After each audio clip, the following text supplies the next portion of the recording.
புதுச்சேரி செட்டிப்பட்டு கிராமத்தில் எழுந்தருளியுள்ள ஸ்ரீதேவி பூதேவி சமேத ஸ்ரீ வரதராஜ பெருமாளின் திருக்கல்யாண வைபவத்தில் திரளான பக்தர்கள் கலந்து கொண்டு சுவாமி தரிசனம் செய்தனர். புதுவை மாநிலம் மண்ணாடிப்பட்டு கொம்யூன் செட்டிப்பட்டு கிராமத்தில் எழுந்தருளியுள்ள ஸ்ரீதேவி ஸ்ரீ பூதேவி சமேத ஸ்ரீ வரதராஜ பெருமாள் ஆலய 6ஆம் ஆண்டு திருக்கல்யாண வைபவம் வெகு விமரிசையாக நடைபெற்றது. ஸ்ரீதேவி பூதேவி சமேத ஸ்ரீ வரதராஜ பெருமாளுக்கு திருமஞ்சன சேவை நடைபெற்றது. சாற்றுமுறை தீர்த்த பிரசாதம் வழங்கப்பட்டது.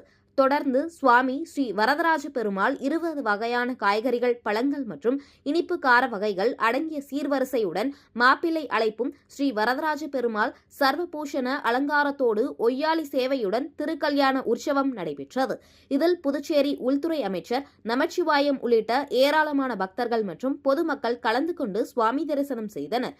திருக்கல்யாண வைபவத்தில் கலந்து கொண்ட அனைவருக்கும் மாங்கல்ய பிரசாதமும் வழங்கப்பட்டது.